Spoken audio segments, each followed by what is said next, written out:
بسم اللہ الرحمن الرحیم۔ السلام علیکم۔ ایک دفعہ حضرت موسیٰ علیہ السلام نے فرعون سے کہا، اے فرعون، اسلام قبول کر لے، اس کے عوض تیری آخرت تو بہتر ہو جائے گی، مگر دنیا میں بھی 4 نعمت سے نوازا جائے گا۔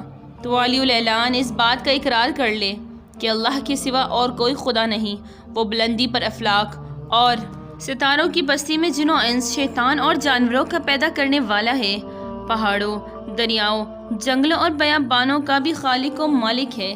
اس کی سلطنت غیر محدود ہے اور وہ بے نظیر و بے مثال ہے۔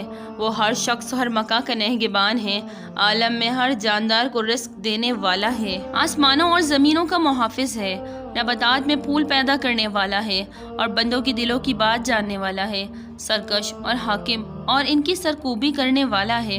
فرعون نے کہا، وہ 4 چیزیں کون سی ہیں؟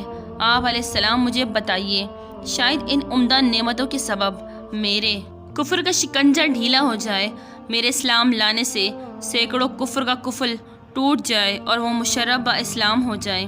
اے موسیٰ علیہ السلام، جلد ان نعمتوں کے متعلق بیان کرو، ممکن ہے کہ میری ہدایت کے دروازے کھل جائیں۔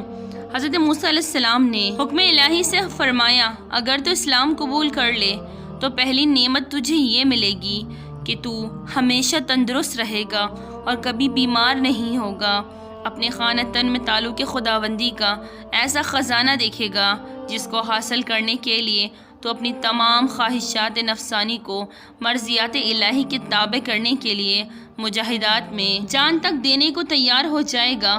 جس طرح ایک کیڑے کو ہرا پتا اپنے اندر مشغول کر کے انگور سے محروم کرتا ہے، اسی طرح یہ دنیا حقیر بھی اپنے اندر مشغول کر کے مولائے حقیقی سے محروم کرتا ہے۔ تیسری نعمت تجھے یہ عطا ہوگی کہ ابھی تو ایک ملک کا بادشاہ ہے، اسلام لانے کے بعد 2 ملک عطا ہوں گے۔ یہ ملک اللہ تعالیٰ سے بغاوت کرنے کی حالت میں ملا ہے، اطاعت کی حالت میں کیا کچھ عطا ہوگا۔ جس کے فضل نے تیرے ظلم کی حالت میں اس قدر دیا تو اس کی اطاعت وفا کی حالت میں کیا کچھ عطا ہوگا۔ اور فرمایا، چوتھی نعمت تجھے یہ ملے گی کہ تو ہمیشہ جوان رہے گا، تیرے بال ہمیشہ کالے رہیں گے۔ یہ باتیں اس کا دل بہت متاثر ہوا۔ اس نے حضرت موسیٰ علیہ السلام سے کہا، اچھا میں اپنی اہلیہ سے مشورہ کر لوں۔ اس کے بعد وہ گھر گیا اور اپنی اہلیہ حضرت آسیہ علیہ السلام سے اس معاملے میں گفتگو کی۔ حضرت آسیہ علیہ السلام کا جواب مولانا روم رحمۃ اللہ علیہ نے بڑے پیارے انداز میں بیان فرمایا ہے۔ فرعون اپنی بیوی آسیہ علیہ السلام سے جب یہ ماجرا بیان کیا تو انہوں نے کہا، اس وعدے پر جان قربان کر دے، کھیتی تیار ہے اور نہایت مفید ہے، اب تک جو گزرا ہے سب بے فائدہ گزرا ہے۔ یہ کہہ کر وہ زاروں قطار رونے لگی۔ پھر انہوں نے کہا کہ تجھے مبارک ہو، آفتاب تیرا تاج ہوگا۔ حضرت موسیٰ علیہ السلام نے تیری برائیوں کی پردہ پوشی کی اور تجھے دولت باطنی دینا چاہا۔ گنجے کے عیب تو معمولی ٹوپی چھپا سکتی ہے، مگر تیرے عیوب کو تو اللہ کی رحمت چھپانا چاہتی ہے۔ میری تو رائے یہ ہے کہ تجھے کسی سے مشورہ کرنے کی ضرورت نہیں تھی، تجھے تو اس مجلس میں فوراً اس دعوت کو خوشی خوشی قبول کر لینا چاہیے تھا۔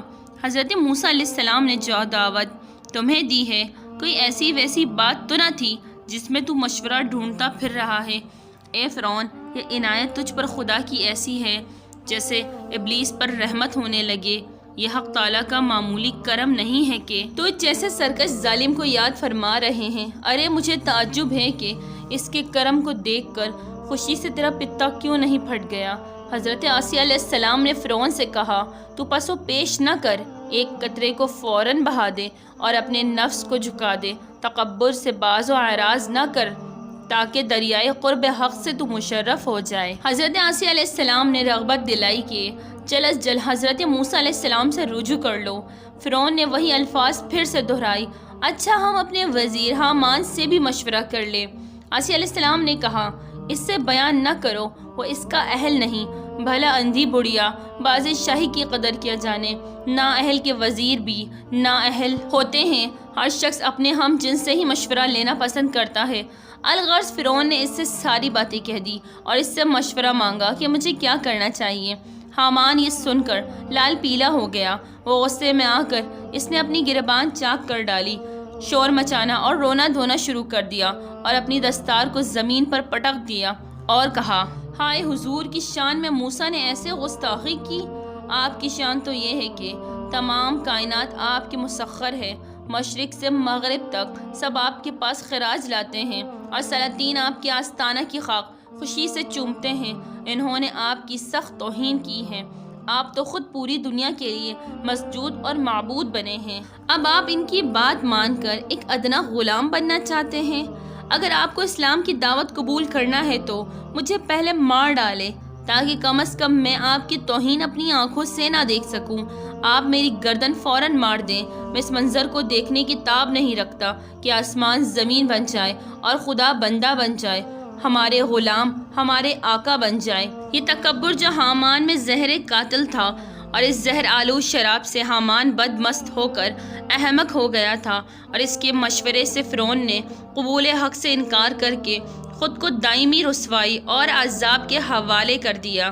جب فرعون حامان کے بہکاوے میں آ گیا، حضرت موسیٰ علیہ السلام کی دست مبارک پر دعوت حق کو قبول کرنے سے انکار کر دیا تو حضرت موسیٰ علیہ السلام نے فرمایا، ہم نے تو بہت سخاوت اور عنایت کی تھی، مگر صد افسوس یہ گہن نیاب تیرے مقدر میں نہ تھی۔ جاہل، احمق اور بد کردار سے مشورے کی توقع ہرگز نہ رکھو۔ اگر عورت بھی صاحب کردار ہے تو اس سے مشورہ کر لو، وہ تمہیں اچھا مشورہ ہی دے گی۔ بے وقوف کی صحبت سے تنہائی بہتر ہے، لیکن تنہائی سے بہتر ہے کہ اچھے لوگوں کی تلاش جاری رکھو، یقیناً تم ان لوگوں تک پہنچ جاؤ گے۔ ناظرین، ویڈیو اچھی لگے تو لائک کریں، چینل کو سبسکرائب کریں اور دعاؤں میں یاد رکھیں۔ السلام علیکم۔